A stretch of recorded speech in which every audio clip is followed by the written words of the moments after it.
manuscript for this evening, but whilst we were doing the Funhouse High Five and everyone came in, I was approached by numerous members of mostly the Guard of Honour to add a couple of anecdotes into this speech. However, I don't think sticking tubes up Nick's nose, baptising a helmet before it went to Kosovo,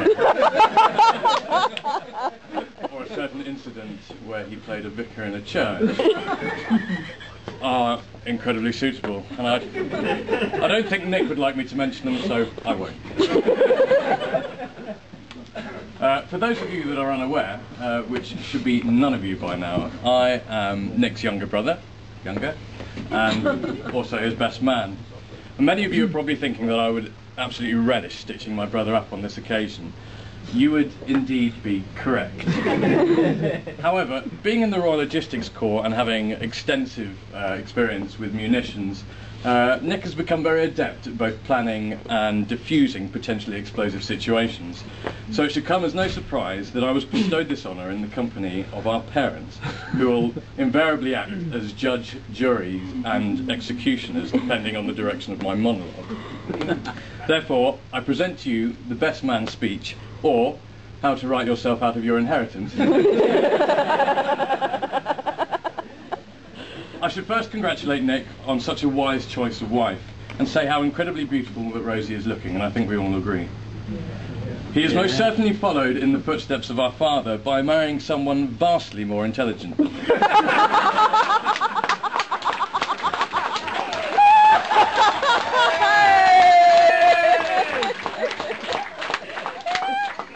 And for those of you wondering exactly how much input my mother had in this, unfortunately, that's only the beginning.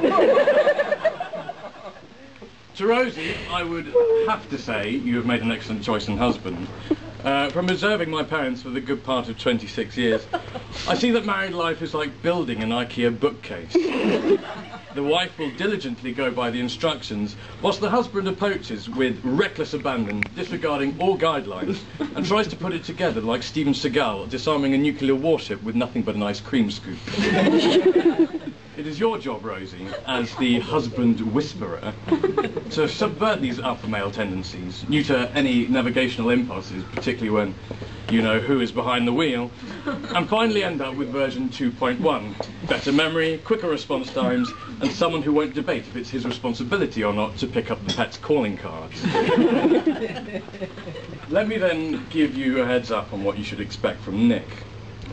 Nicholas loves surprises, particularly this one. When we were young, we often visited Germany on our holidays. On one of our long evening walks in Bavaria, the future Captain Wolstenholme ran ahead into the undergrowth and lay in wait to ambush his unsuspecting family. As we rounded the corner, he leapt out of the bushes with a blood-curdling scream of, "Get it off! Get it off!" His first foray into stealthy conveyance, foiled by a tenacious beetle clinging to his Nick is also very determined. A few years ago we made a journey to Winchester in his Jeep, or as it would become affectionately known, the hunk of junk. As we clattered along the A34, the tinnitus quickly setting in, we came to a downhill stretch followed by a rather ominous incline. I was informed to sit as far forward as possible in order for us to gain maximum momentum, because, I quote, "we might not be getting to the other side."